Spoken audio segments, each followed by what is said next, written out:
Welcome back, Beyond Rome listeners. And I am here with Gerry McDermott, Dr. Gerry McDermott. Welcome to Beyond Rome, Gerry. Thank you very much. It's a joy to be here, Simone. I'm so glad. And for those who don't know Dr. Gerry McDermott's work, he is a scholar, professor. He has written this incredible book that I just finished reading, Israel Matters, Why Christians Must Think Differently About the People and the Land. He's also an Anglican priest. I'm going to say an Anglo-Catholic priest. I'm going to ask you what that's all about, Gerry. And yeah, I'm just so happy to have you on the show. And could you give us a little bit more about who you are? Because it's very impressive. I think you have 3 children, 14 grandkids, and still getting to know your beautiful wife of 49 years. So yeah, and they say the second 49 are the best, and we're looking forward to them.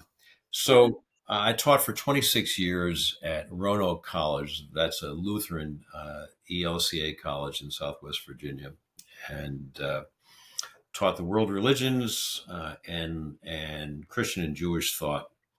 And then I ran the Anglican program at Beeson Divinity School for 5 years in Birmingham, Alabama, on the campus of Samford University. I retired from full-time teaching in 2020, and I've been teaching part-time at Reformed Episcopal Seminary in Philadelphia and Jerusalem Seminary over in Israel. And I write and speak and podcast, and I help at local Anglican churches too. And I have 3 wonderful daughters-in-law who are responsible for those 14 grandkids. So we're very grateful for, Jean and I are very grateful for those 3 wonderful daughters-in-law. Incredible. And one of your sons is a Roman Catholic, you had mentioned. Yes. So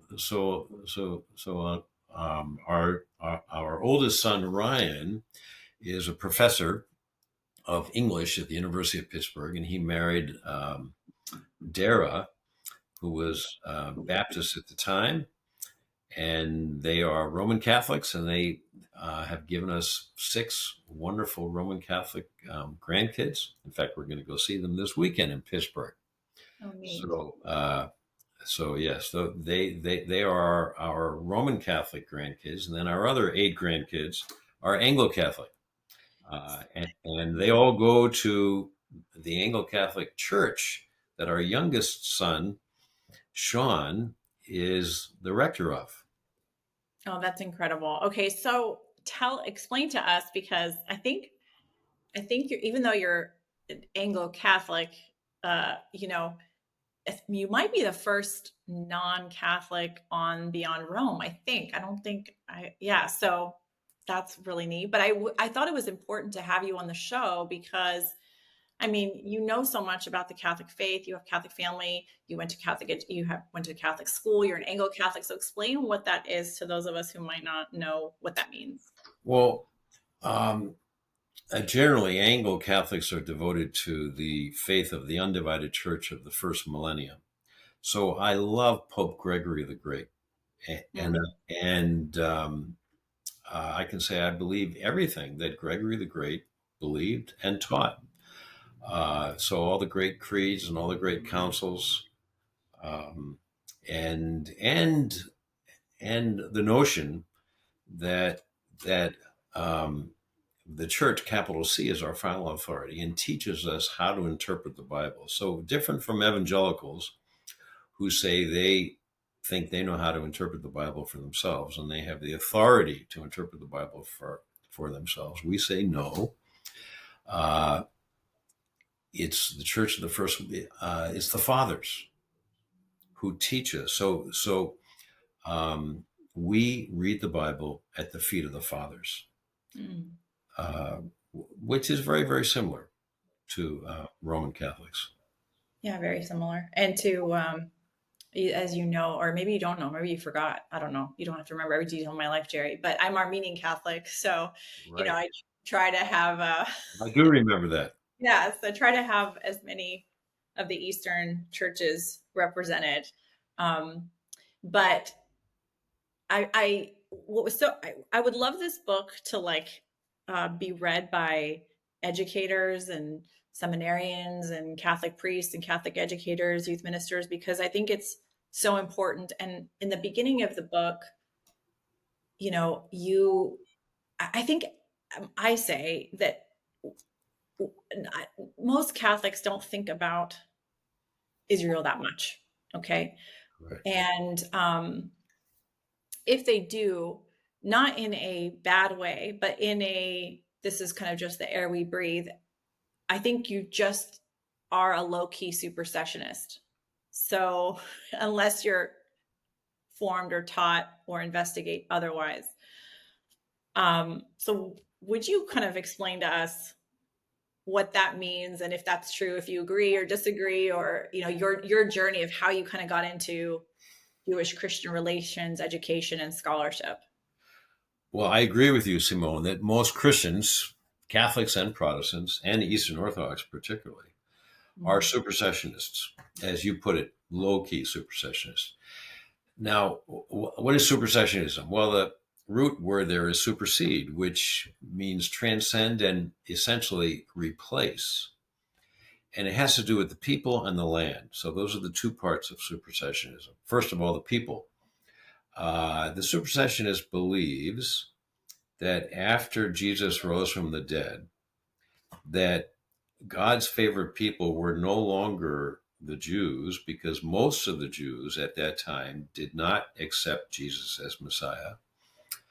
And his affections, as it were transferred to the church of Jesus believers, which very rapidly became dominated by Gentiles, non-Jews, especially in the second and third generations. So God's first affection for the chosen people of the Jews in the Old Testament time was superseded by his new affection for the Gentile church in the times after the New Testament. That's the people. That's the first part of supersessionism. The second part is the land. That whereas in the Old Testament, the land of Israel was considered to be the center of the kingdom of God, after Jesus rose from the dead, which is probably 30 AD, we're talking, all the lands of the world became equally important to God, as Mahalia Jackson used to sing triumphantly. God has the whole world in his hands now. And so the land of Israel is no longer the Holy Land. It's no longer special. It's historical. It's where Jesus and the apostles lived and walked. But it has no theological significance today. So the Jewish people have no theological significance anymore unless they accept Jesus as Messiah. And the land has no more theological significance today. Those are the two parts of supersessionism. And I was a supersessionist. I was a great fan of N.T. Wright. In fact, Tom Wright is a friend of mine, and we've done ministry together. I hosted him twice in the States for long visits, and he and his wife and my wife and I went and did things together. And I love Tom, and he's a man of God, but he's totally wrong on these things. And he knows that I think that, and he actually has a copy of Israel Matters. He hasn't told me what he thinks of it, but I imagine he disagrees with it. And so I was so 25 years ago, I was leading a church tour of Israel, and we had a guide who was getting his PhD at Hebrew University in Jerusalem. And he was an MK, missionary kid who had grown up around the world and went to Israel at one point, met an Israeli Messianic Jewish woman, fell in love, and they got married. And that was, and went on to have 7 children. And he was my guide. And every time I would give a little talk at each biblical site explaining the theological meaning of the site, he would take me aside privately. He was very humble and very polite. take me aside privately and say, Gerry, have you read so-and-so? I'd say, no, I never heard of that scholar. Have Mm. you read such a book? No, I didn't know such a book existed. And pretty soon I caught his message. Gerry, you're completely wrong in everything you're saying here at these biblical sites. Wow. You are giving a supersessionist approach to each site, which really is wrong. And so I was very humbled. And I went home and I started looking up these scholars, their articles and their books, which led me to more books and articles.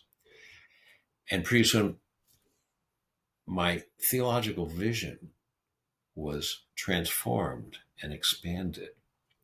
And I realized that supersessionism is neither biblical nor um, properly theological. Mm. And that was 4 books ago and probably 100 articles on these things ago. Yeah, I think you can't, if at least speaking from the like Catholic end of the last 20 some years, you can't help but be at least a low key supersessionist. I certainly didn't think that that Jews are not God's chosen people. I never fell into that or would believe like Christians are now God's chosen. I never, that didn't not adopt that, which is why I just say kind of low key supersessionism. And I certainly, believe there's something, uh, the scandal of particularity is not something that I'm uncomfortable with on a spiritual level, because I think God's very specific with me. So it's hard to not believe in how specific and personal he is.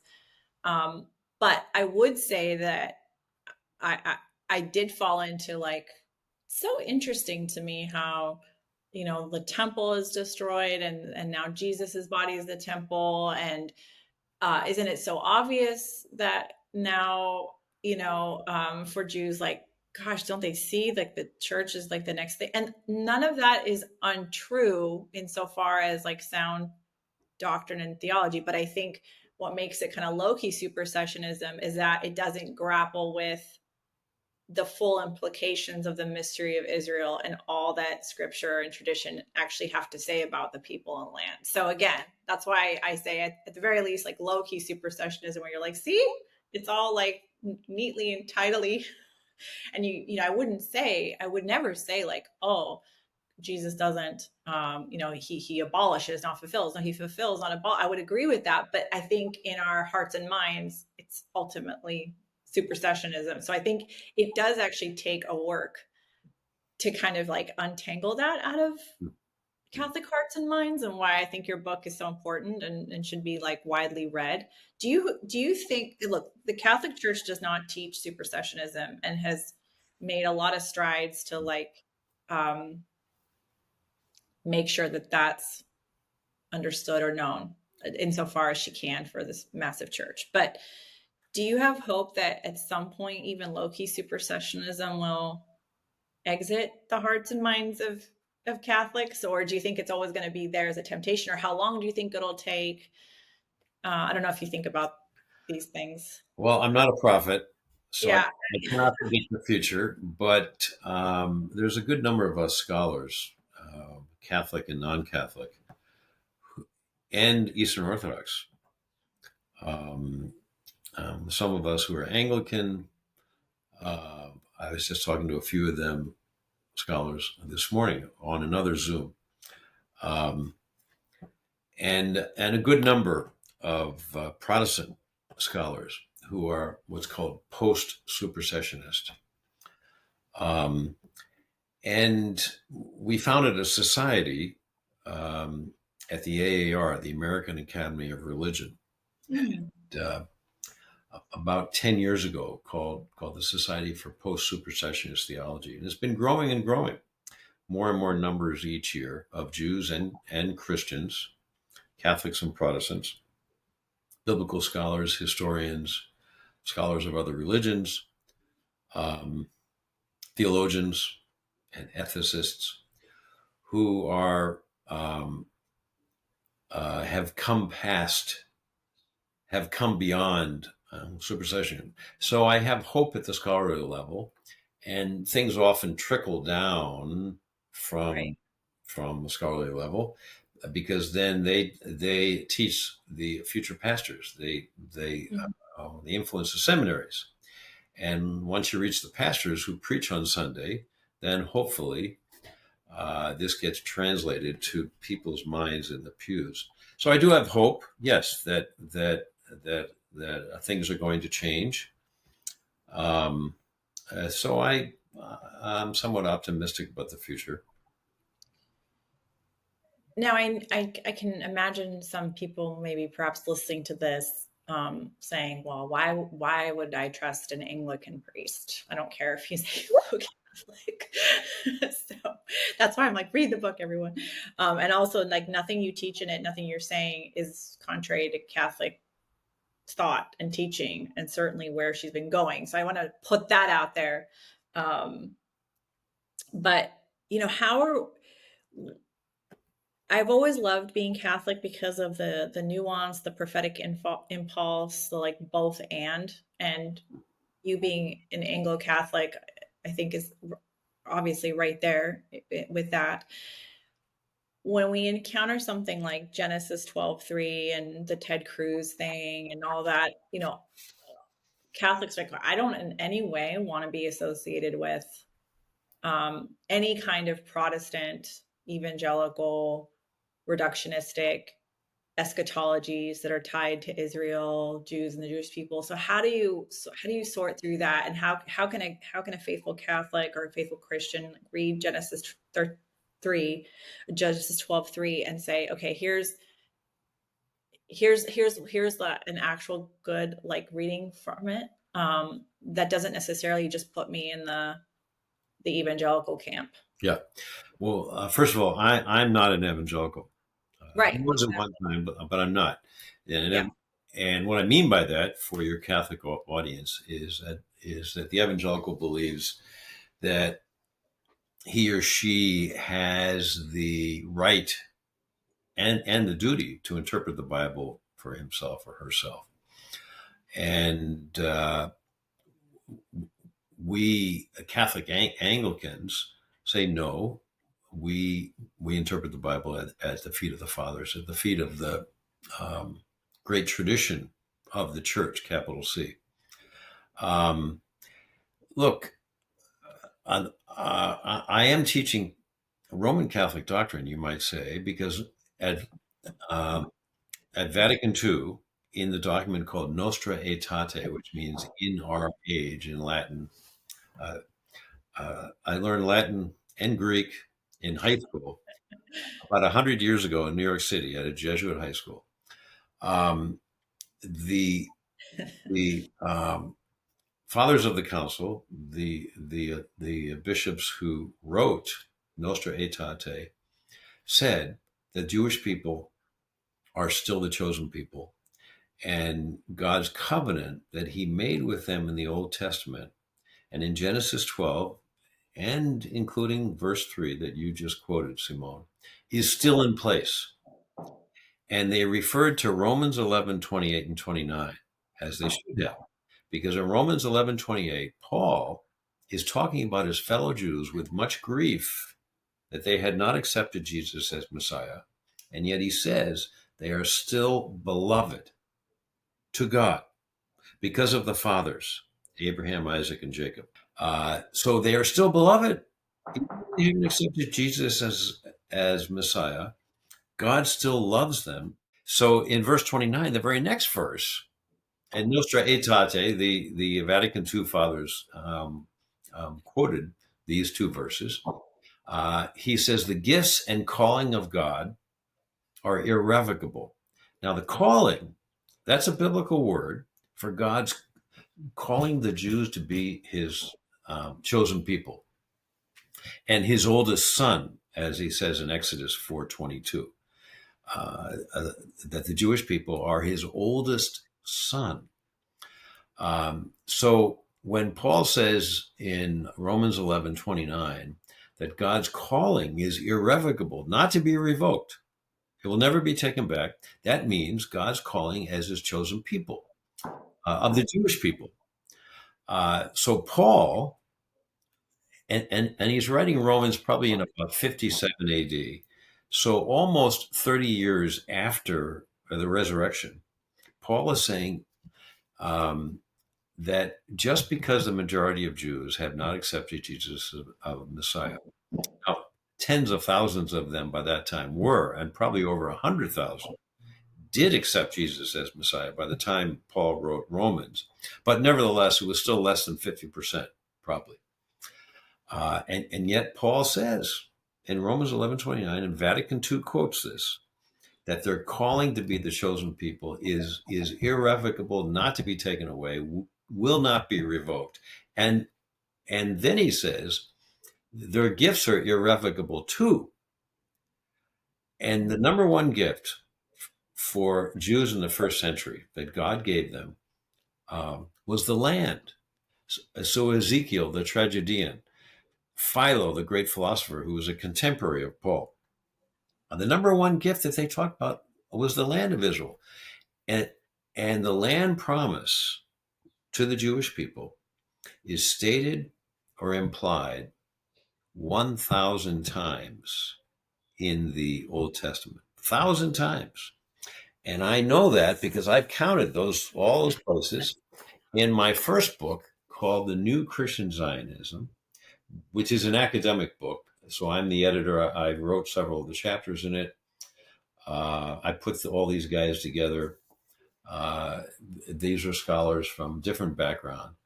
And we chronicle all the times in the Old Testament that God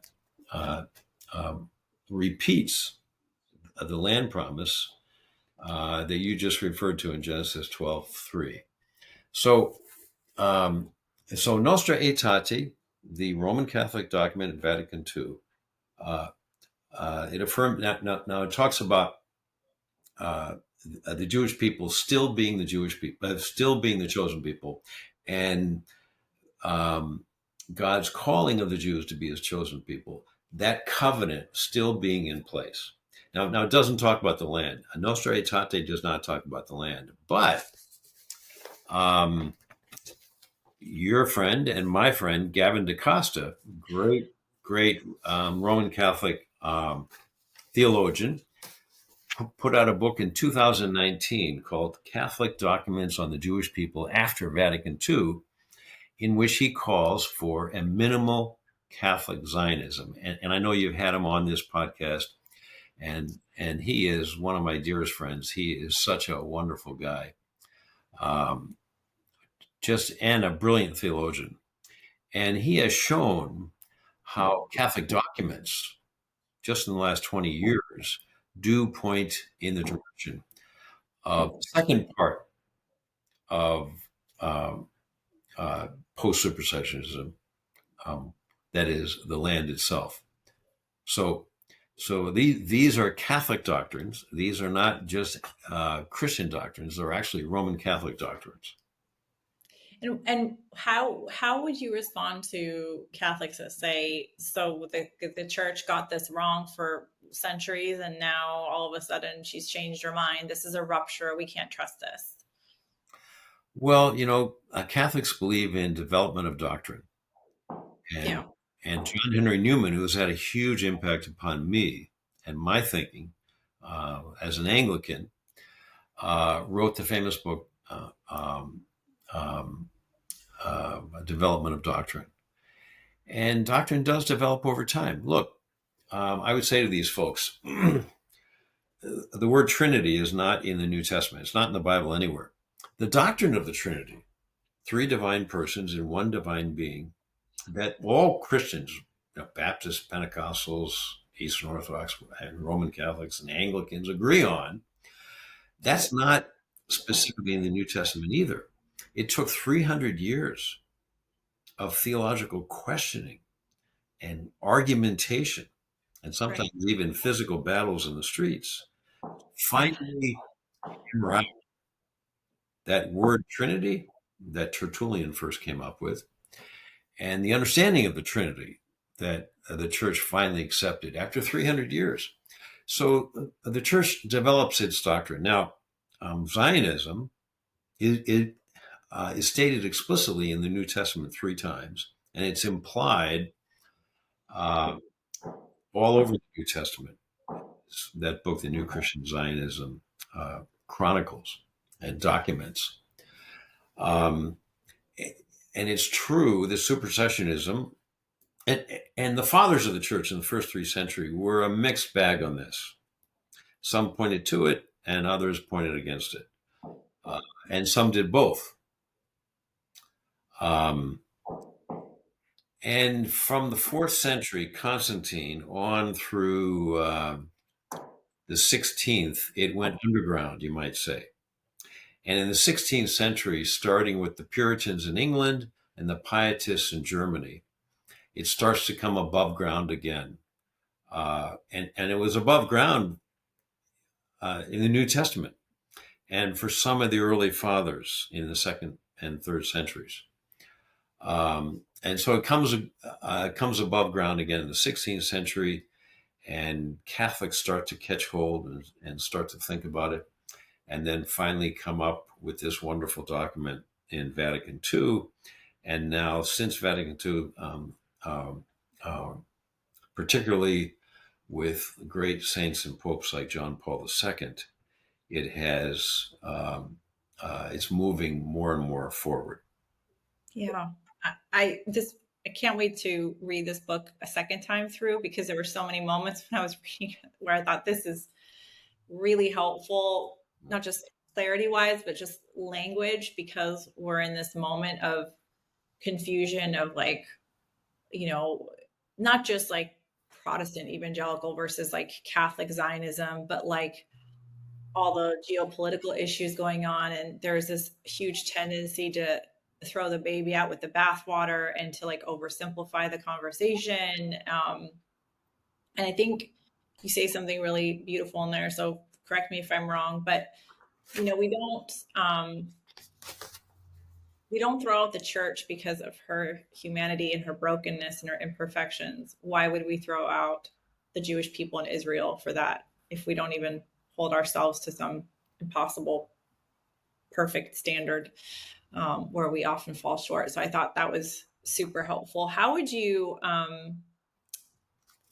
Galatians 6 is the Israel of God. That's another thing that I see a lot of Catholic influencers not really go as deeply into. Would you mind explaining that verse for us? Sure. Galatians 6:16.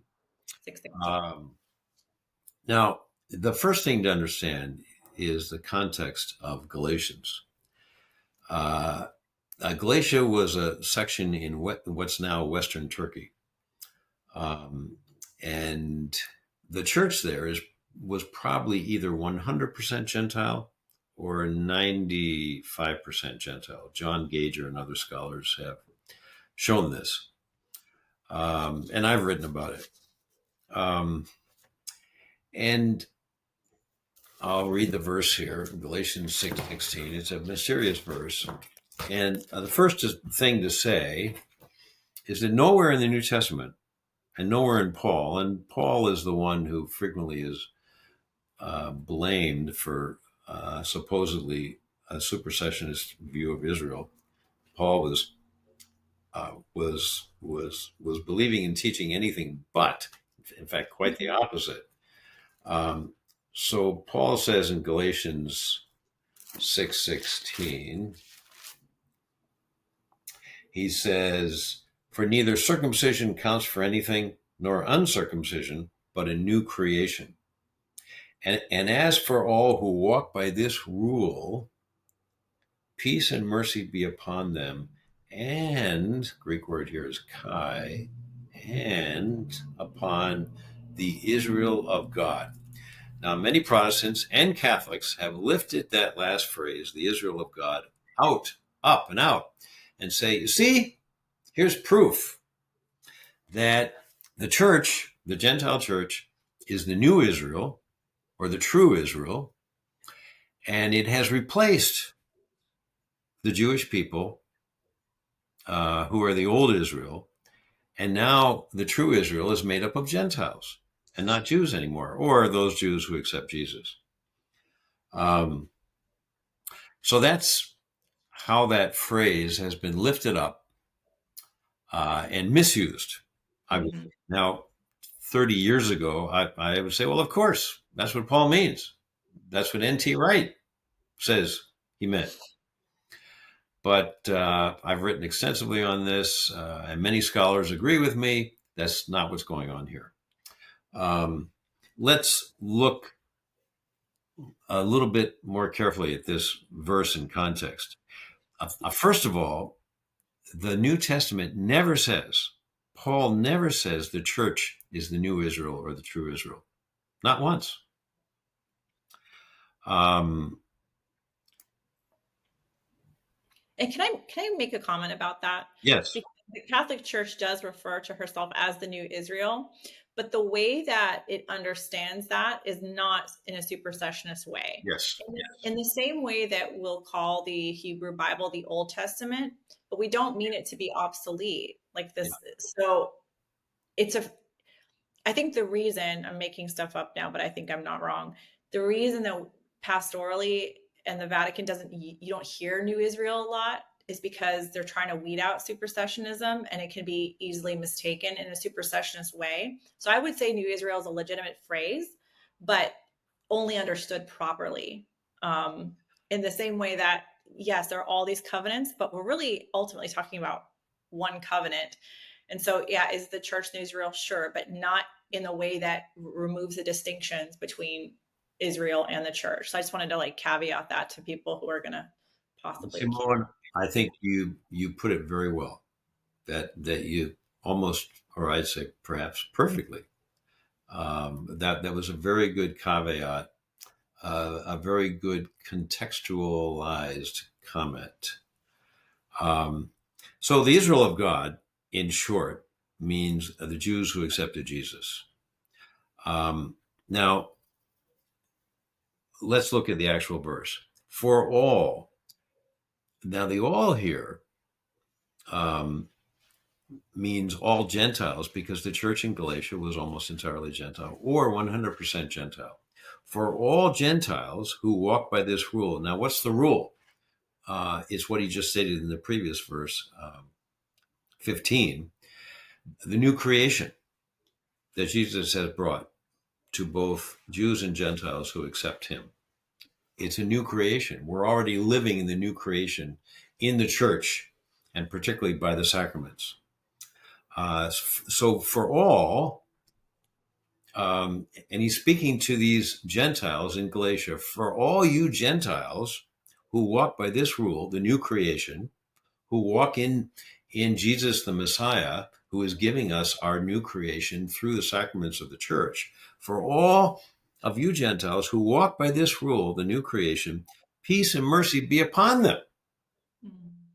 And Kai, the Greek word, and also upon the Israel of God. Jews who walk by the new creation. In other words, Jews who accept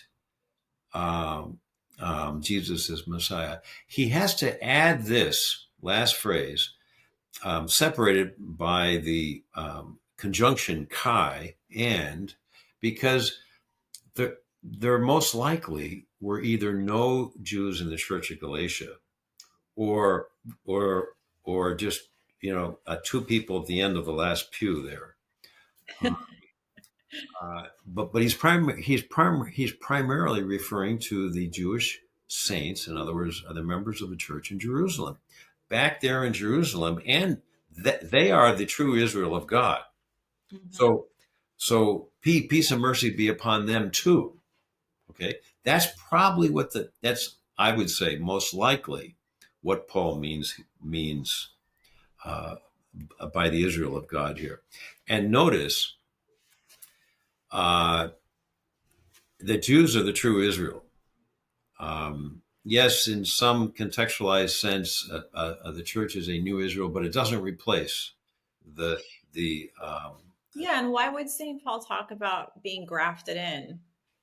Like there's like a useless Bible verse unless it means something Yeah, yeah, mysterious and prophetic. yeah. And that, by the way, was not completely new because, for 2,000 years before Paul, the Israel of God, which was the Jewish Israel, always had sojourners who came and lived there and didn't want to become Jews. The men didn't want to get circumcised, Right. but they accepted the Jewish liturgy and the Jewish faith that the true God is the God of Israel. Mm-hmm. And they worshipped him. They participated in Jewish liturgy and Jewish worship and the Jewish sacraments, except circumcision, because they remained as non-Jews, like a lot of David's lieutenants in his army were Gentiles, but they lived in Israel. They served the God of Israel. They served his army, and they lived as sojourners. Uh, and and they didn't keep all the Jewish commandments like in Leviticus, the Jewish specific ones, but they kept the Noahide commandments. And the rabbis always taught, as long as Gentiles worship the God of Israel and keep the Noahide commandments, which are pretty much the Ten Commandments, then they will have a share in the world to come. And the world to come was the Jewish phrase for what Christians call heaven. Um, so, so when Paul says in Romans 11 that Gentiles who believe in Jesus are grafted into Israel, doesn't mean they become Jews. It means they become like the sojourners in the Old Testament period, who who become members of what Paul says in Ephesians 2 is the commonwealth of Israel. Mm-hmm. The commonwealth. Such a great, yeah, that part in the book was so helpful. Like associates. I don't know if that's the word you used. Yeah. Associate members. Associate members. Yeah. Commonwealth of Israel. It doesn't mean that Gentiles become Jews. It doesn't mean that Gentiles become Israelites. They remain as Gentiles, but they're in the Commonwealth of Israel, and they partake of all the promises. It's so interesting. I think that when I like to meditate on like the, you know, the interesting thing is like the prophetic, the mystery of Israel, how this all works, the economy of salvation. That's like the fun stuff where my brain can go. But then I have to think about anti-Semitism too. And I wonder, I often wonder if those who, forget anti-Semites, anti-Judaic spirits roaming around that, have the potential to like turn into that. I always wonder if the like spiritual root of the problem is that discussion that you have about the scandal of particularity. Like, unless you encounter Jesus very specifically, like apart from like a theological or historical unpacking of like, yes, he had a thumbprint. Yes, he had a personality. Yes, he was Jewish. Yes, he was born in a particular town to a particular tribe to a particular people. But like, until you encounter him as particular to you, I think accepting the whole mystery of Israel thing will be all the more difficult. I don't know. Yeah. Thoughts about Well, I agree with you, Simone, and it's part of the scandal of particularity that the deists had such a terrible time with, and still do today. There's plenty of deists today who say, Yes. it's okay if you believe in God, but he's a generic God, and it doesn't matter which God you believe in, as long as you are basically a good person. Yeah. But if you start to say that God is a particular kind of God, then you're a bad person because you are an exclusivist and you're not an inclusivist. You believe in exclusion instead of inclusion, and that's a bad way to be. It's an immoral way to be. But the true God is the God of Israel, whose son is the Jewish Messiah by the Holy Spirit. That's a very particular God who comes to the world in a very particular way. And once you accept that, then you have accepted the scandal of particularity. And you should be open to another part or another manifestation of the scandal of particularity, which is that God still has a chosen people on the earth called the Jews. And there still is a holy land on earth, a very particular land. It doesn't mean he doesn't love all other people in the world. He does. Doesn't mean he doesn't want to save all the other people in the world. He does. And it doesn't mean that he doesn't give value to all the other lands of the world. Of course he does. But there is a chosen people, and that's a particular people. And there's a particular land that is a holy land, as well as his son, still being Jewish at the right hand of the Father, still has a Jewish body with Jewish marks on his body at the right hand of the Father. And scandal of scandals for Catholics and Anglicans like us, we believe in the Eucharist. And we believe that in the Eucharist, there is not just the real presence of the divinity of Christ, there's also the real presence of the humanity of the Messiah in his Jewish body, in his body and blood. Now that's the scandal of scandals. Yeah. That we actually participate in this Jewish body. It can be a hard sell sometimes, but once you're there, you're there. Yeah. I was really interested in I am immersed in Catholic world more than Orthodox stuff, but Lev Gillet, could you tell us Yeah, about him? Gillet, fascinating guy. Yeah, Fascinating. Yeah, I just yeah, felt like that was it. yeah. His dates are 1893 to 1980. He was a French Catholic who converted to Eastern Orthodoxy, and in fact became a Russian Orthodox priest Wow. after spending 3 years as a prisoner of war during World War I with Russians. Gosh. He was a very smart guy, trained in philosophy. He became a chaplain to an Anglican Orthodox ecumenical fellowship in London from 1948 until his death in 1980. But toward the beginning of World War II, when he was a refugee, I mean, he went through a lot of suffering in his life, from Nazi-occupied France, he wrote this beautiful book called Communion in the Messiah. Wow. Its date is 1941, right at the beginning of World War II. Wow. And in this beautiful little book, he urges us Christians to realize that Israel has a special claim on the goodwill of all Christians. He says the people of Israel have a privilege and priority to the birthright, since they are the elder sons. Now, John Paul II used that same phrase, the older sons, but later John Paul II changed his language from older sons to fathers in the faith, saying our religious Jewish brothers are fathers in the faith to us Gentile Christians. So, Gillet, and he might have gotten that from Gillet, I don't know. Or Pope, the only person I've heard is Pope Benedict. I mean, you know more about this stuff than I do, but Pope Benedict was really careful about that because he really wanted, he didn't want like elder brother Jacob and Esau vibes with the Jews. Well, of course, Benedict and JP too. Yeah. Worked together and fed each other theologically. Yeah. So Gillet said, "Look, the religious Jews are Jews in general are the older sons in God's family. They are the corpus mysticum, the mystical body into which we Gentile Christians are grafted." Now, using Paul's language in Romans 11.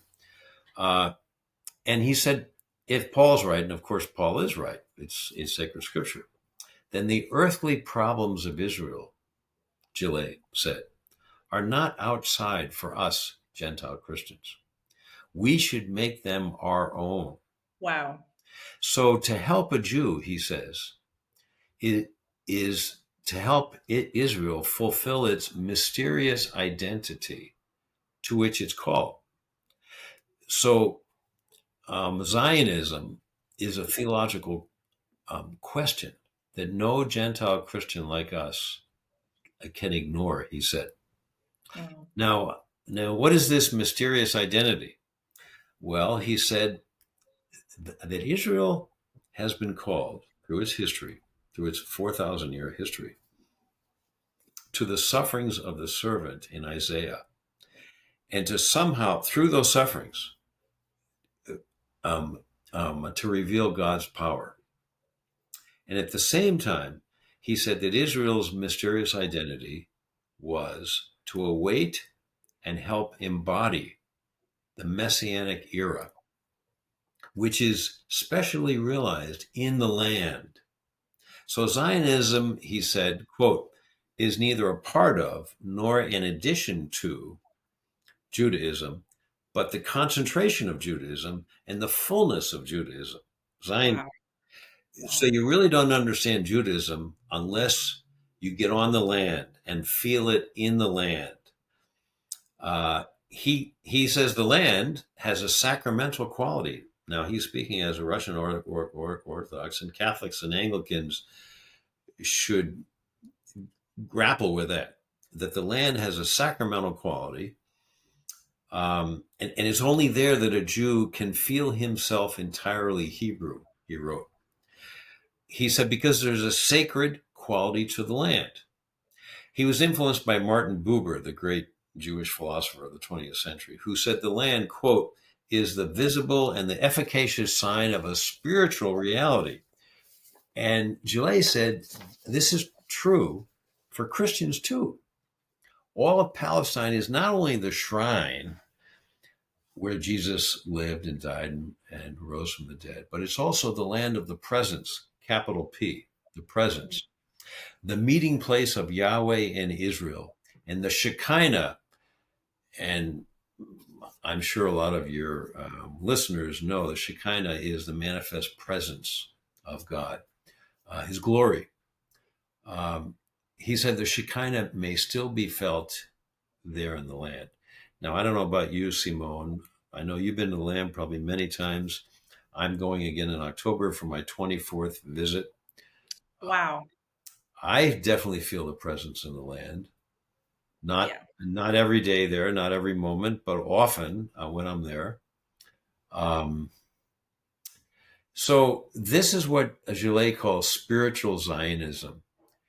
And its motive force, he said, is not the striving of politicians or economists, but the vision of Isaiah and Amos. And it's what Buber meant when he wrote, quote, one can only reach Zion if one has passed through Zionism, close quote. So the true meaning of the land is not political. It's not about the state of Israel. It's spiritual. The land represents the messianic mission of Judaism. And it's especially revealed with the establishment of the state of Israel, which Gillet lived through and he experienced. And he said he became even more of a Christian Zionist after 1948,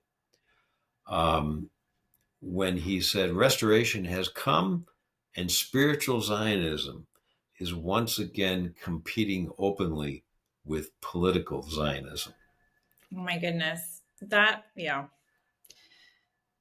I wish that the scriptures and these teachings and this understanding and this practice meant that we didn't even have to have a word, Zionism, that it just meant the faith.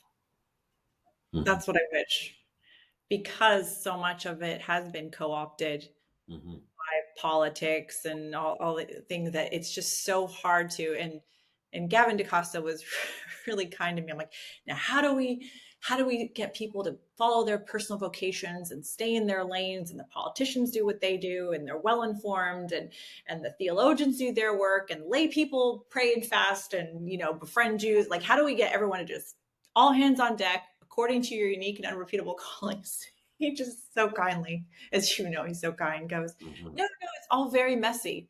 And we all just have to all get in, but I think everything that you just shared about Gillet and his understand is that it's so important because the evil one really distracts us. And to miss out on the depth of the mystical body of Christ and exchange it for distracted, reductionistic, hyper politicized conversations, it just really makes us turn our gaze away from our Jewish Lord and Messiah. So thank you for unpacking all that. That was so beautiful.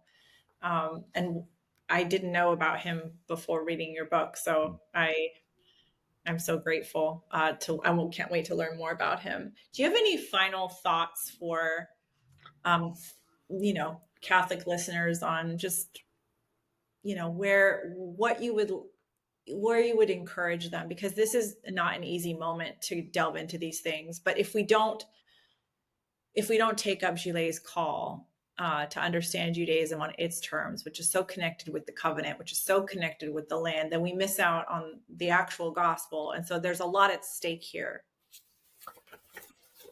We should, Catholics and all Christians should believe the words of the Bible and the words of Paul, that the Jewish people are still beloved in God's eyes, and God is still in mysterious covenant with them, even those who don't see the beauty of Jesus yet.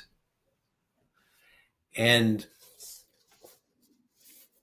we should believe the words of the prophet Jeremiah, who in chapter 31, and that's the most famous chapter for Christians in Jeremiah, because that's the chapter of where Jeremiah talks about the new covenant.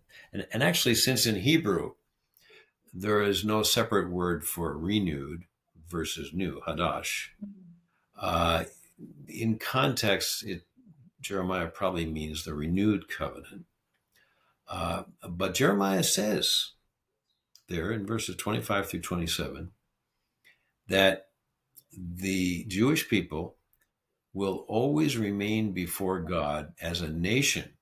That's the word he uses, as a nation, as long as the sun, moon, and stars are in the sky. Now, I'm in Charlottesville, Virginia, and I'm looking out my window right now, and I can't see the sun directly, but it's sunny, and I'm pretty sure the sun is out.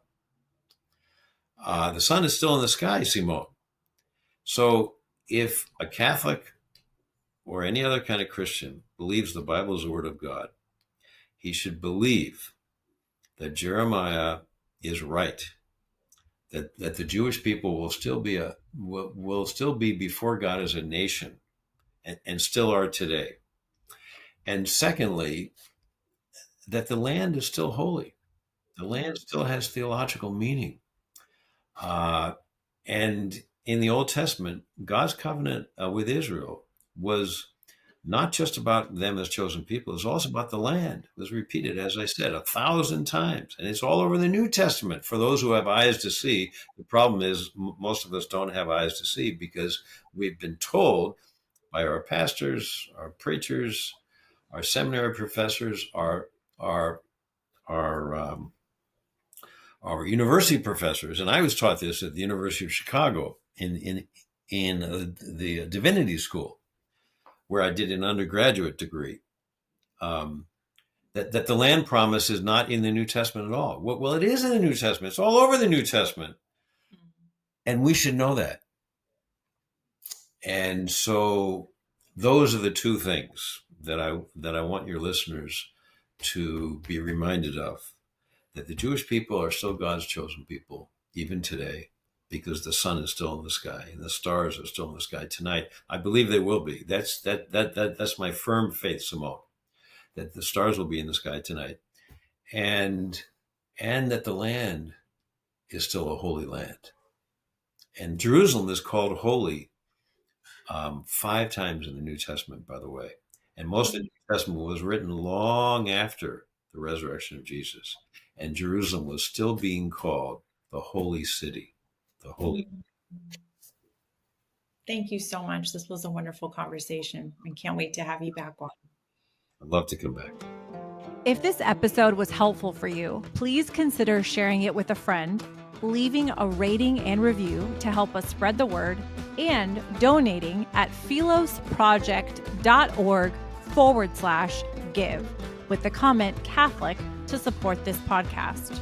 To learn more about becoming a Christian leader in the Near East, check out our Pathfinder free online courses, also on our website. Thanks for listening. See you next week.